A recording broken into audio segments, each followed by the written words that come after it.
guichet unique de protection sociale est un bras opérationnel du ministère des Affaires sociales et de la microfinance. Il œuvre à la base pour assurer la protection à toute personne en situation difficile qui n'arrive pas à trouver seule de solution à ces problèmes. Nous assurons la prise en charge des personnes vulnérables, c'est-à-dire des enfants en situation difficile, des enfants orphelins de père ou de mère, et des enfants qui sont orphelins des deux parents, et des enfants dans la rue ou de la rue. Et nous assurons aussi la prise en charge des personnes handicapées, des personnes de troisième âge, des victimes de VBG et de toute personne en situation difficile, des PVVIH, c'est-à-dire des personnes vivant avec le VIH-Sida.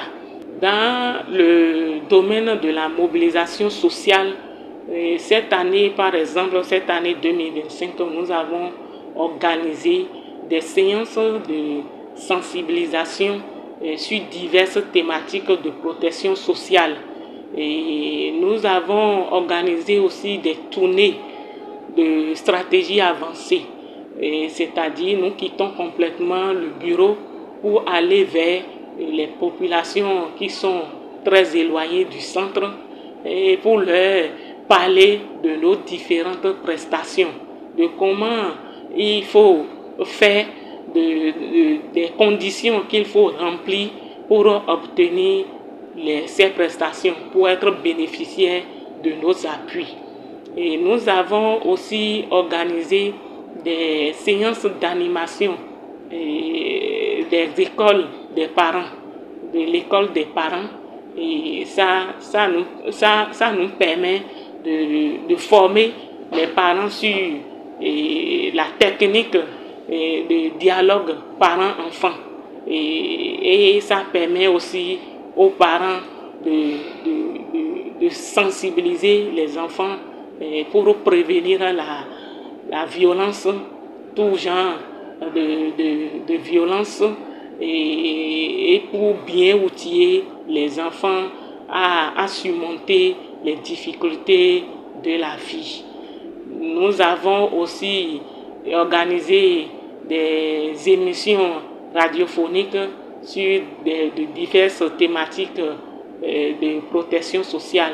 Nous avons aussi redynamisé des cadres de concertation pour la protection de l'enfant et pour la santé sexuelle et reproductive des adolescents et jeunes.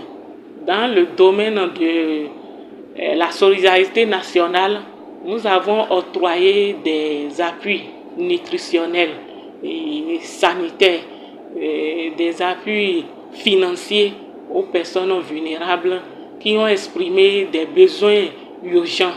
Ça, nous appelons cet appui des appuis d'urgence ou des appuis immédiats. Ça leur permet de régler des petits soucis comme la nutrition ou la santé.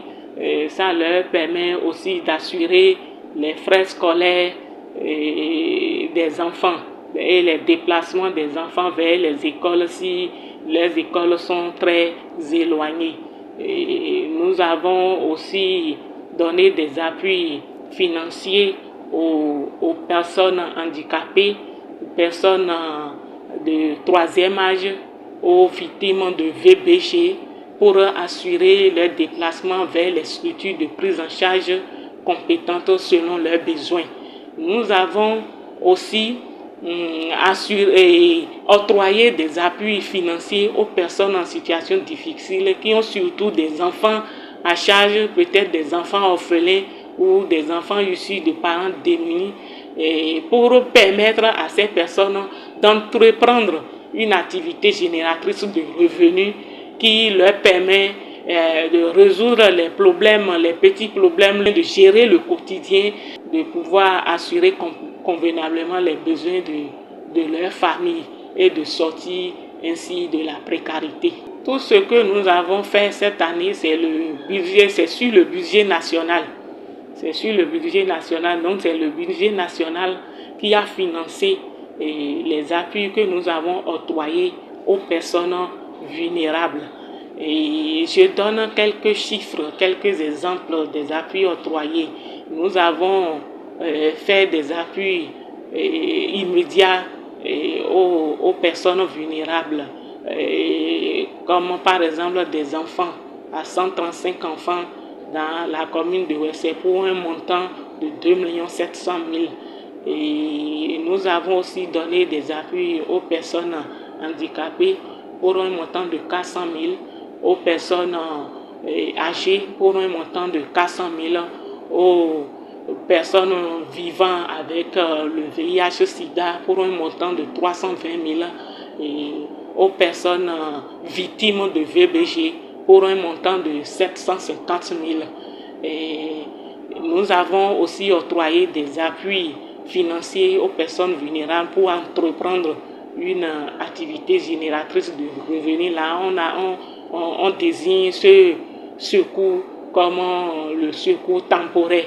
Ça permet à ces personnes d'entreprendre des activités génératrices de revenus et pour pouvoir assurer les besoins de leur ménage des enfants et aussi sortir ainsi de la précarité. Et cet appui, le montant total des appuis de secours temporaire s'élève à 1,167 500 dans la commune de Wessé. Nous envisageons continuer avec l'école des parents. Nous allons élargir l'école des parents à d'autres localités. Cette année, c'est l'arrondissement de Banlé qui en a bénéficié. Donc l'année prochaine, nous pensons aller dans d'autres arrondissements et nous allons continuer avec les séances de sensibilisation, redynamiser les cadres de concertation. Nous allons aussi faire la promotion du microfinance à l'AFIA, surtout à l'endroit des groupements de femmes. Et nous allons aussi continuer avec les appuis de tout genre, et mobiliser d'autres partenaires pour pouvoir augmenter un peu la cagnotte en ce qui concerne ces différents secours.